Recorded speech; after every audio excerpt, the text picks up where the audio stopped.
Nobody's doing it. Nobody's doing breathing. Nobody's doing sounds.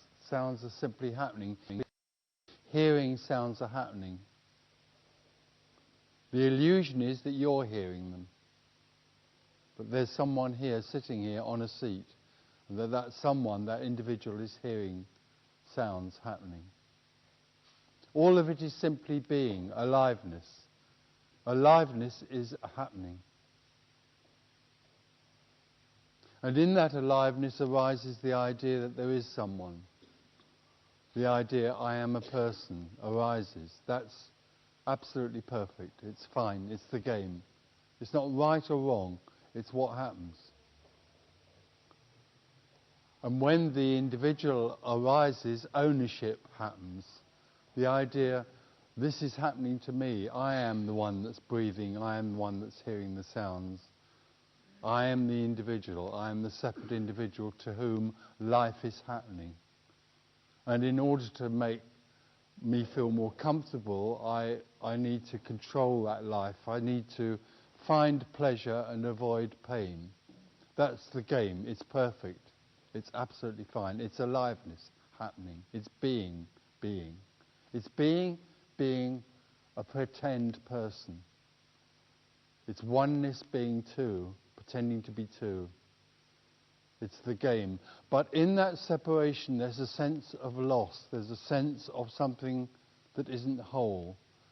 Often in being a person, that isn't noticed. There's hundreds and thousands and millions of people walking around the world not necessarily feeling as though there's anything missing all the time.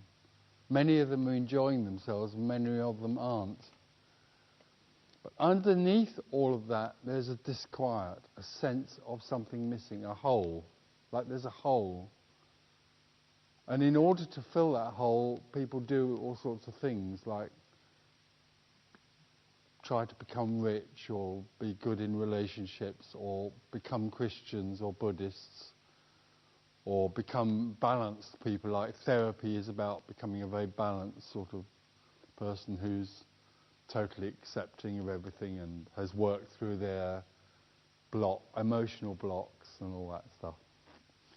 It's all a part of filling some sense of loss, some feeling, some sense that there's something that isn't quite whole, some secret is there but can't be seen. And so we fill ourselves with these things, and one of the things we do with this hole is to try and fill it with something called enlightenment.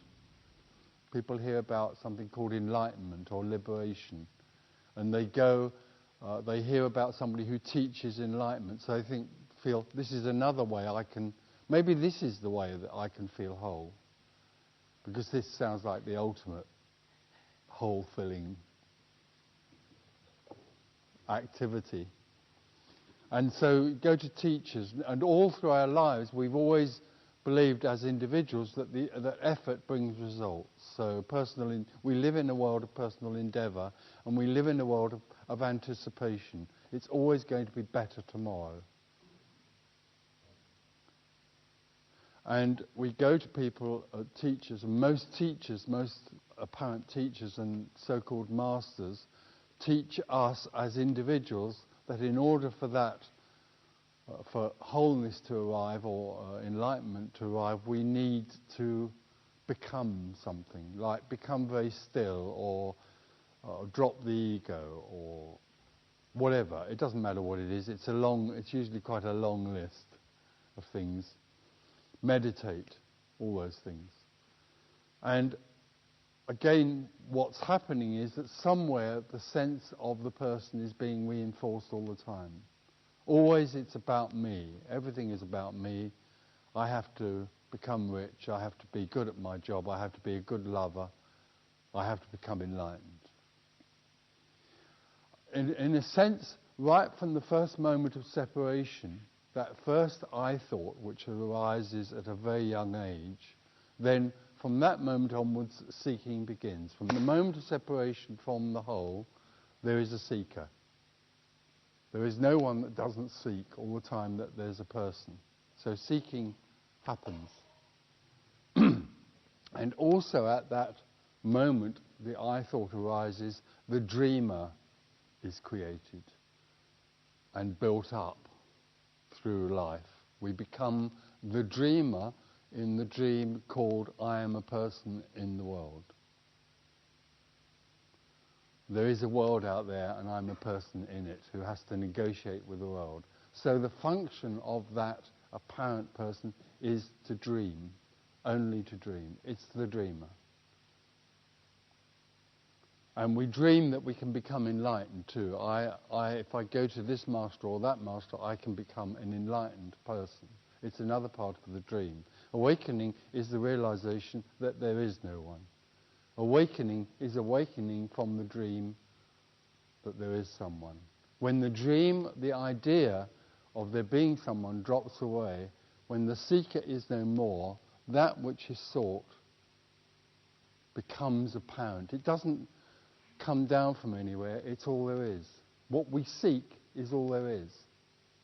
Everything. What we seek is what is everything.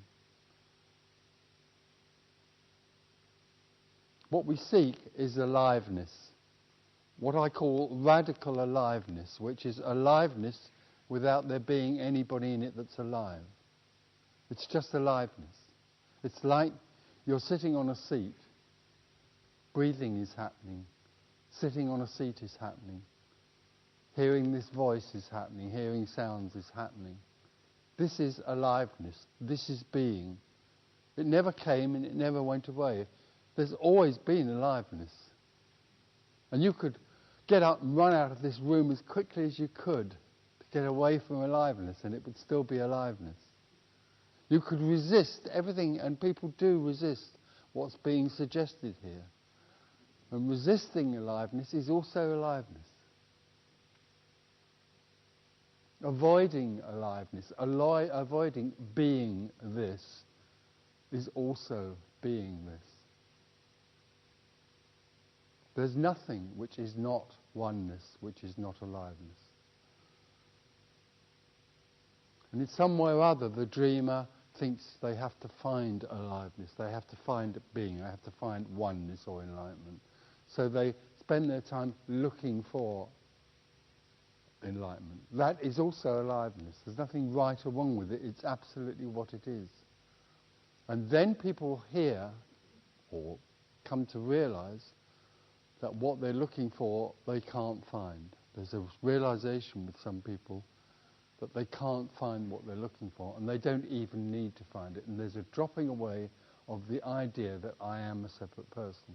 And there is that which is sought.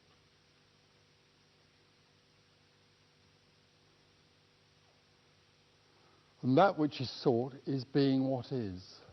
This, but breathing, sitting on a chair, being what is, aliveness, being this. Absolutely simple and very, very ordinary. It's not about big events and becoming a great this or the other. It's simply about the absolute ordinariness of sitting on a chair. Then the miracle is that when you're sitting on a chair, you're still doing something in it. You're still looking, there's still looking for something.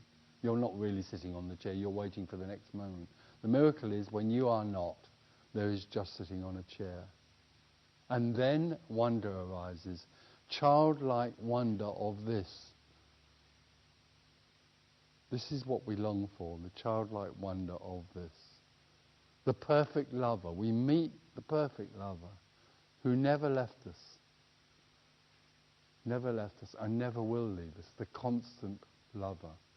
Pure, timeless being. And then the game, what happens, instead of being a search for something, becomes a celebration. Awakening is simply the celebration of aliveness. So we can talk together about this. We can never describe liberation. We can never describe the wonder of this. But we can talk together, and the words point to something that's beyond the words. In a sense, here it's possible to come to see that this is it, not that at the end